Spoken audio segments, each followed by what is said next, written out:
ঐ ৰাহুল, এই যতীনক দেখিছিলা নেকি? তাক বিচাৰি ফুৰিছোঁ, গধূলি হৈ গ'ল, বিচাৰি পোৱা নাই। ব'লাচোন বিচাৰি যাওঁ। সঁচাই মাক ঢুকোৱাৰ পিছত সি বৰ অকলশৰীয়া হৈ গ'লো। বৈ বিচাৰি যাওঁ এপাক।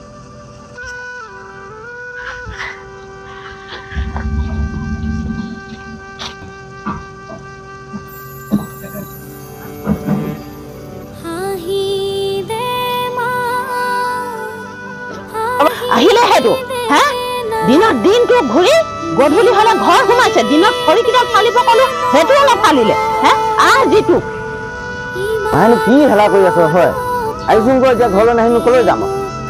আহিছ এতিয়া তোক আজি ৰহ গৈছো দিম আজি তোক মই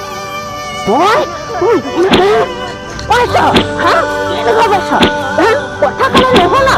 খৰি ফালিবলৈ কলো খৰি নাফালিলি। দিনত দিনটো ঘূৰিলি এতিয়া পাইছ কেনেকুৱা? ওপা অথনি যে মাৰিলো দুখ পালি নেকি বেছিকে? কথা নুশুনাৰ কাৰণে এনেকুৱা কৰোঁ। ভাল কথা মাক বাপেকে নিজৰ ল'ৰা ছোৱালী মাৰিবলৈ নিবিচাৰে নহয়। কথা শুনিলে কেলে মাৰো? বেছিকে দুখ পালা নি? হে নাই পোৱা। ভাত বাঢ়িলো আহা খাবা আহা।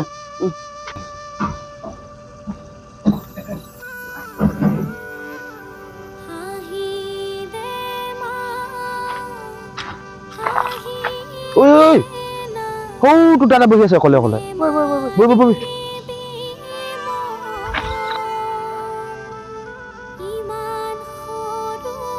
যতীন যতীন কি কৰি আছ দিনটো ইয়াত?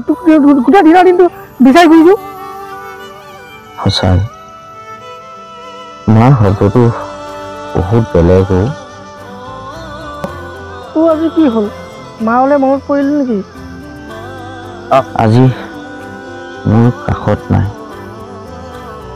আজিহে বুজিব পাৰিছো মা দেউতাকে ল'ৰা ছোৱালীৰ প্ৰতি মৰম কিমান আজি মোৰ অনুভৱ হৈছে।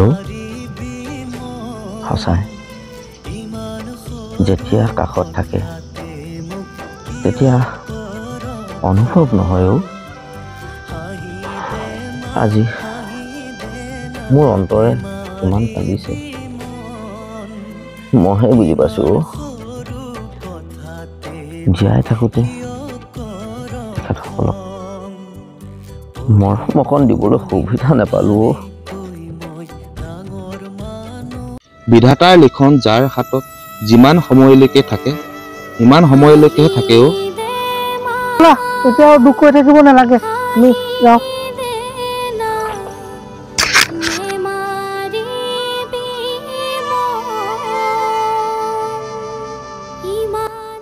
দেখিলা নহয় বন্ধুসকল, যাতে এই দশা যতীনৰ দৰে নহয়।